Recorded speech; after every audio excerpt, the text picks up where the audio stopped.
ఈ స్థితి నుంచి మనం తొలగిపోకూడదు నా ఉద్దేశం. దేవుడు ఒక గొప్ప స్థితి ఇచ్చాడు, అది నీతిమంతునికి కలిగినటువంటి స్థితి మనకు అనుగ్రహించాడు. కనుక ఆ స్థితిలో నుంచి మనం తొలగిపోకూడదు. ప్రకటన గ్రంథం 22వ అధ్యాయం 11వ వచనం చదవండి. అందరూ చదవండి. బైబిల్ ఉన్న వాళ్ళు, చదవగలిగిన వాళ్ళందరూ బైబిల్ తెరిచి గట్టిగా చదవండి. ఆ మాట అందరూ చదవాలి.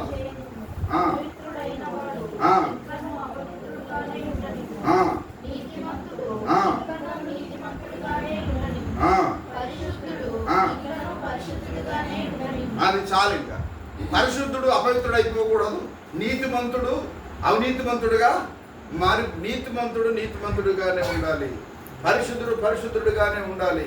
సో పరిస్థితులను బట్టి నీవు దేవుని మార్గం నుంచి తొలగిపోవద్దు. దేవుడు నీకు ఇచ్చిన కృపను తక్కువ చేసుకోవద్దు. దేవుడు నీకు ఇచ్చిన కృపలో నుంచి తొలగిపోవద్దు. దేవుడు నీకు ఇచ్చిన ఆశీర్వాదాన్ని పోగొట్టుకోవద్దు. నీతిమంతుని తల మీదకి ఆశీర్వాదాలు వస్తున్నాయంటే ఊరకే కాదు, అది నీ సంభాషణ, నీ నోటి మాటలు, ఇవన్నీ కూడా చాలా చాలా చాలా ప్రాముఖ్యమైనవి అనే సంగతి మనకు జ్ఞాపకం ఉంచుకోవాలి. 30వ వచనంలో ఏం రాశాడు? సాయంత్రం 10:30 వచనంలో, నీతిమంతుడు ఎన్నడును కదిలింపబడడు. నీతిమంతుడు ఎన్నడును కదిలింపబడడు. ఎంత గొప్ప విషయం! ఇంకా ఎన్ని విషయాలు చెప్పారండి ఈ 10వ అధ్యాయంలో. ఎన్నో విషయాలు చెప్పారు.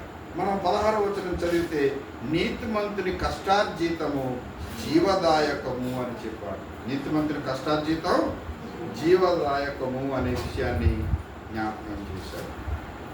అందుకే ఆయన 22వ వచనంలో చెప్పాడు, యెహోవా ఆశీర్వాదము ఐశ్వర్యం ఇచ్చును, నరుల కష్టం చేత అది ఎక్కువ కాదు.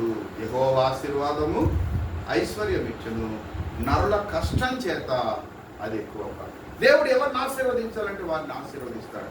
కనుక అబ్రహామును దేవుడు ఆశీర్వదిస్తూ ఎందుకు ఆశీర్వదించాడంటే అబ్రహాము దేవుణ్ణి నమ్మాడు. ఈరోజు మనకు బ్లెస్సింగ్, ఈ యొక్క ఆశీర్వాదం దేనికంటే మనం ఆయన పిల్లలుగా ఉన్నాం, ఆయన అంగీకరించాం. సో మనం ఆయన పిల్లలుగానే ఉన్నాం. అప్పుడప్పుడు మన పిల్లలు ఏమంటారంటే కోపం వచ్చినప్పుడు మనం వాళ్ళకి బాధ పెట్టామనుకో, మన కొడుకో కూతురుకో, నేను నీ కూతుర్ని కాను అంటారు. ఏమంటున్నా? ఓకే, ఫర్ ఎగ్జాంపుల్ వీళ్ళు కొంచెం పెద్ద అయ్యి ఇతర దేశం అమెరికా కెనడా ఎక్కడికి వెళ్ళారు అనుకుందాం. For example father of mother of ఏం రాయాల? గాలికి కనుపుట్టిందా, చెట్టుకు కనుపుట్టిందా, కలిపి రాయాలి లేదా? నువ్వు ఎవరబ్బాయి? మన కుమారుడు. మనం దేవుని పిల్లలం అంతే. ఆయన మనల్ని యాక్సెప్ట్ చేస్తాడు అన్కండిషనల్గా. అంటే ఎలాంటి స్థితిలో మనల్ని తన బిడ్డలుగా చేర్చుకున్నాడు? మనం పాపులమై ఉండగానే, మనం సచ్చిన వారంగా ఉండగానే, మనము ఆయనకు మరి భక్తిహీనులుగా ఉండగానే, మనము బలహీనులుగా ఉండగా, ఇవన్నీ ఆయనకు తెలుసు. మన బలహీనతలన్నీ కూడా తెలుసు. ఇవన్నీ తెలుసుండి కూడా yes you are my son అన్నాడు, నువ్వు నా కుమారుడు అన్నాడు. ఆయన మనల్ని ఏర్పరచుకున్నాడు. ఎందుకంటే ఆయన మనల్ని ప్రేమిస్తున్నాడు, ఎంతగానో ప్రేమిస్తున్నాడు. ఆయనకు మన పట్ల చాలా వికృతమైన ప్రేమ ఉంది. ఆ ప్రేమ కారణం చేత మన బలహీనతలు ఆయన చూడటం లేదు, మన లోపాలు ఆయన చూడటం లేదు. ఆయన చెప్పారు, నీ పాపములు ఒప్పుకొని నా రక్తం చేత నీ పాపాన్ని శుద్ధి చేసుకోమని. ఆయన తన పరిశుద్ధమైన రక్తాన్ని మన కొరకు ఈ లోకంలో దారపోశారు.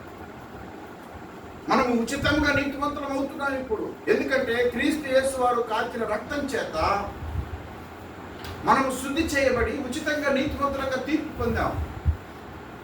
కనుక దేవుని యొక్క గొప్ప ఆశీర్వాదాలు ఏంటి? గొప్ప ఆశీర్వాదాలు అంటే ఈ లోకంలో ఒక రోజు మన యాత్ర ముగుస్తుంది. ఈ లోకంలో మన యాత్ర ముగిసినప్పుడు మనం ఆయనతో కూడా ఉండే గొప్ప అర్హత ఆయన మనకు అనుగ్రహించాలి. దేవుని పిల్లలకు ఉన్నటువంటి గొప్ప నిరీక్షణ ఇదే. దేవునికి పిల్లలకు ఉన్నటువంటి గొప్ప ఆశీర్వాదం ఇదే. చాలా మంది మేడలు, మిద్దెల గురించి, భూముల గురించి, సంపాదన గురించి ఆరాటపడుతున్నారు. కానీ ఒకరోజు మనం ఈ లోకయాత్ర ముగించినప్పుడు మనం ఆయనతో ఉంటాం అనే ఒక గొప్ప ఆశను మనం మర్చిపోకూడదు. ఆ గొప్ప కృపను మనం మర్చిపోకూడదు. ప్రభువైన యేసుక్రీస్తు వారు మనకి ఇచ్చిన గొప్ప దీవెన ఏంటంటే, నీవు నాతో కూడా ఉంటావు, నా సింహాసనం ఇదిగో నేనున్న చోటనే మీరు కూడా ఉంటారు, ఆ సింహాసనంలో మిమ్మల్ని కూర్చోబెడతాను. ఇంత గొప్ప మాటలు ఆయన మనకి తెలియజేశారు. ఎంత మంచి దేవుడు. సో మన బలహీనతలు ఆయన చూడటం లేదు, మన యొక్క లోపాలను ఆయన చూడటం లేదు. ఆయనకు తెలుసు ఆయన రక్తం ద్వారా మనం శుద్ధి చేయబడ్డామని. అందు గురించి ఆయన మనల్ని ఎప్పుడు త్రోసివేసేవాడు కనుక నేను నుండి సడన్గా ఇలా మారిపోతానండి, మారిపో. దేవుని బిడ్డగానే ఉండు, దేవుని బిడ్డగానే జీవించు, దేవుని బిడ్డగానే నువ్వు మృతి పొందాలి. ఎబ్రీ పత్రిక 11వ అధ్యాయంలో రాస్తాడు, వారు విశ్వాసము గలవారై మృతి పొందిరి అని రాస్తాడు. ఆ మాట ఒకసారి చూస్తారా? ఎబ్రీ పత్రిక